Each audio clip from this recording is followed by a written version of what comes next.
You may recall we took a look at the Kia Sorento's redesign just a few years ago when it first came out. Well, this time we have the opportunity to spend a week in the 2022 Kia Sorento X-Line out here in Colorado's Front Range. Stay tuned here on Queer4Cars to hear more about our experiences of this amazing three-row SUV. It's William West Hopper from Queer4Cars, and we're here with Kia's 2022 Sorento in X-Line trim. Now take a look at the outside of the vehicle. You'll see this tiger nose front with the very well-designed LED DRLs and LED headlights that give you plenty of light at night and give you a lot of visibility. And what is really nice about the design of this vehicle is that it is a timeless look. You're not going to see this vehicle looking old in a few years as you do with some of those other midline SUVs out there. How do you can tell the difference between this Kia and some of the older Sorentos? Well, take a look at the Kia logo. This one has the brand new logo on it. Now, Sorento is not a new model in Kia's line. It's been there for a long time and it's had multiple generations of it. You have lots of options depending on what your family and what your driving needs are. You can get it in a non-aspirated version or a turbo version. You can get it in an all-wheel drive or just front-wheel drive, or you can get it as a hybrid or a non-hybrid. Now, this X-Line is a little sportier than maybe some of the others. It is the upper line vehicle within Kia's Sorento.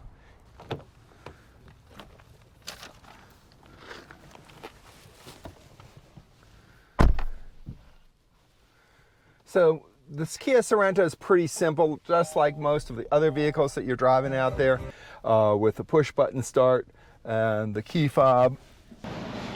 Now, Kia has done a great job with its key. It has a nice bit of heft to it, but it's not too heavy and it's definitely not too light. There are some brands that really give you a really light key, and it's sort of like a controller. You can kind of hold it there and can lock it, unlock, open the hatch, and of course alarm. And in some models, if you hit the hold button there, it will have an automatic start. This one does not seem to have that. So let's take it out for a drive.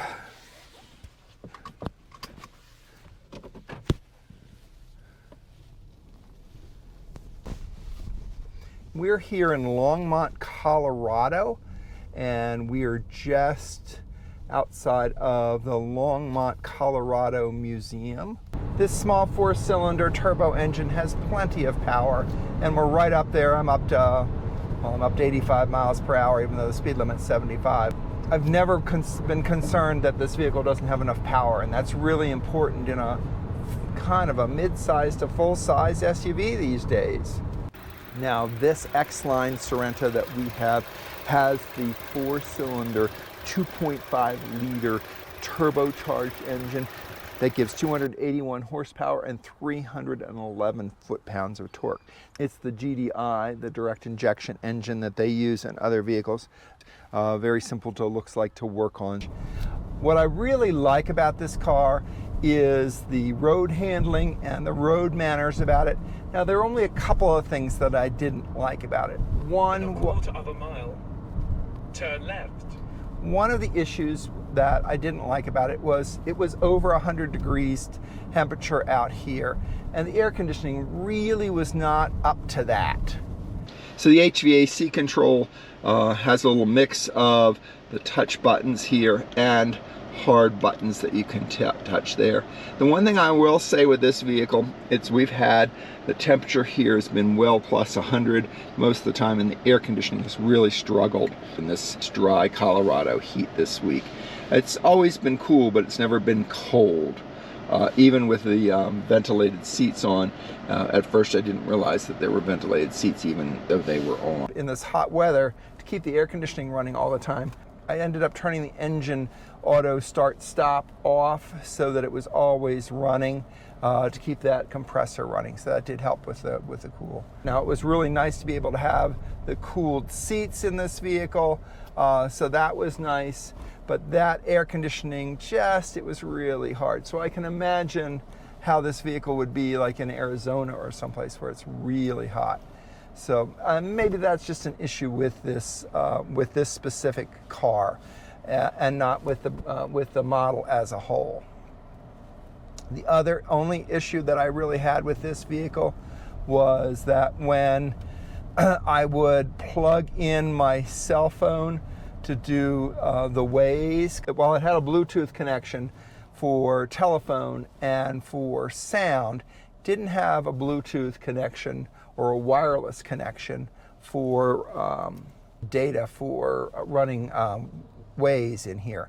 And I would plug it in and it would work for maybe 10 minutes or so, or 15 minutes, and then it would say that it was disconnected, and so it wouldn't work any longer. And so I ended up what I'm doing now is not having it plugged in.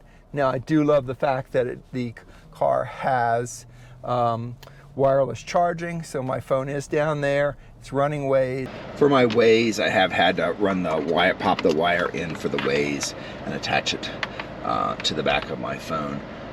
Now the finishes on the seats are really nice. Now this does have the upgraded $200 XLine rust interior package.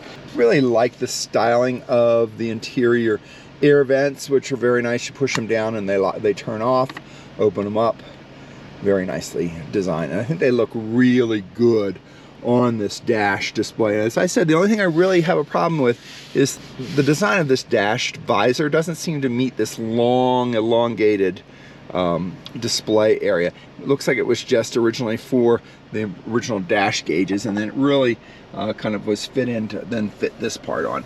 Now, I'm not a big fan of screens in cars, but this one seems to be very good. Has a nice display of things that you want in here. And of course, the radio has these old-fashioned digital tubes, which for some reason Kia thinks is really kind of cool on that. You can go over here and do a setup on stuff. And then of course different tracks. Real dials do the tuning and the volume, not slotting things. The display here is okay. It's not real responsive right away. It takes a little bit of time for it to move around, but it's very similar to other Kia products you're going to see, whether you're going to see it in the Carnival or other vehicles that Kia makes. What I really am pleased about with this product is the Bose stereo system, and it's been a very good stereo system in this vehicle with this multi-colored interior. Very nice. Headliner's nice in fabric. It does have a sunroof which opens up, and it actually has a glass sunroof in the front that's operable, which is nice. But what's even nicer is that it has glass fixed roof for those second row seats. Very nice there. And of course your typical places to put the lights and things. One of the things that it does not have, and I'm happy about, is it does not have a place to put your sunglasses. But if you look down below, if you look down here, you're going to see lots of little cubies to put things in. So lots of places. So the interior of this vehicle, really, really nice. You gotta really thank Kia's design staff for doing their interior design. They've done a great job on the interior of this vehicle. There are two captain's chairs here, and controllable. You can control it like that and it moves forward, so you can get into the third row there, move it back, or you can hit the button here and it moves forward, or this button here to make it move as well. Now let's talk about this third row. Now this third row can fold down, turn it into cargo space, but you also have USB-A outlets on either side, right and left of the vehicle. A nice little cubby space and a drink holder there for that, as well as a little area there to tie down hook area here. Third row seat, very comfortable, and the same fabric that you see on the rest of the vehicle, but it does have the perforated seats in the back here on both third row and then the second row. Little fancier detailing on the second row seating. But these are not ventilated, but they are heated, which is very nice in the winter. Back doors have a nice area to grab onto, a place to put something in there, maybe a jug or something, and of course a cup holder. And again, continues the nice plastic wooden trim that's in here. Having the blind spot monitor when you turn the turn signal on is a huge safety plus in this vehicle, and you're not getting that in any other brand other than Kia, Hyundai, and Genesis. When you turn your right or left turn signal on, it gives you an image of what's in your blind spot right in the rear, and that is really a super safety feature that all manufacturers should include in their vehicles. And what is the price tag on this vehicle? Well, let's have a look at the Kia's Moroni sticker for this. This 2022 Sorento X-Line SX Prestige and all-wheel drive comes in at a base price of $43,090. Now this vehicle has the wolf gray paint for $445. X-Line rust interior package, which you get to see these multiple colors in there, is $200, and carpeted floor mats $210. Manufacturers, including options, that's $43,945, $1,175 inland freight and handling, for a total of $45,120. For basically under $46,000, you have a pretty well equipped, full of technology, full of safety, 3-row SUV. And I don't think you can miss with that price tag, and with Kia's legendary dependability and their extended warranty. Now let's see, what is that warranty? Let's have a look and see. With Kia's 10-year, 100,000-mile limited powertrain warranty, their 5-year, 60,000-mile limited basic warranty, and 5-year, 60,000-mile roadside assistance, I think you're going to do really well with this vehicle, certainly as a new vehicle, and even as a slightly previously owned vehicle. I think you'll be pleased with that too. Handling of this vehicle and going around on the interstates, going over this flyover and cloverleafs, not a problem. It handles it very well. And if I put it in sport mode, it's even more fun to drive. This car has all-wheel drive, and you can actually push a button here and lock it in place or open it up a little bit. And it has multiple drive modes. You have Comfort, Sport, Eco, Snow, and Smart. So let's go ahead and change those around. Right now we're in Comfort. Actually, right now we're in Comfort.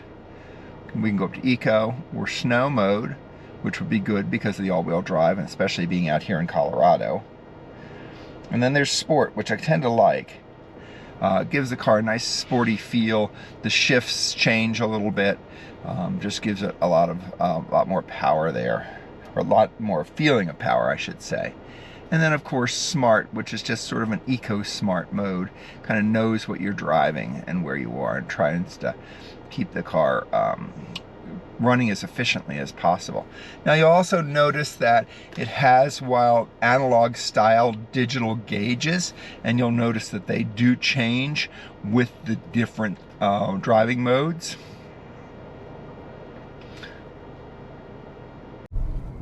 All right, so our time in Colorado has come to an end. So my overall impression of the 2022 Kia Sorento X-Line in SX Prestige trim is darn good. I mean, the vehicle does everything it's supposed to, and it has a very reasonable price of under $47,000. So, you know, that with $46,000 on a little bit more price tag, you got everything you want in a midsize SUV. Good styling, excellent handling, all-wheel drive, economical operation, because right now I'm getting 25 miles to the gallon on this vehicle, so I've done pretty well for this vehicle. And we've been running a variety of different highway, local, city driving, just about everywhere up here outside of Denver. So good. So if you're looking for a sensible SUV that's not too big and not too small, but still has room for the family and cargo, and you want 3 rows, I think the Sorento is a very good choice. You don't have to be LGBTQ or anything else to be queer for cars. You just have to like cars and trucks as much as we do. I want to thank you for watching this episode of Queer for Cars as we took a look at the 2022 Kia Sorento X-Line SX Prestige. If you like this video, give us a thumbs up and follow us here on Queer for Cars for more stories about the automotive lifestyle and, of course, car and truck reviews. Until next time, we'll look forward to seeing you here at Queer for Cars.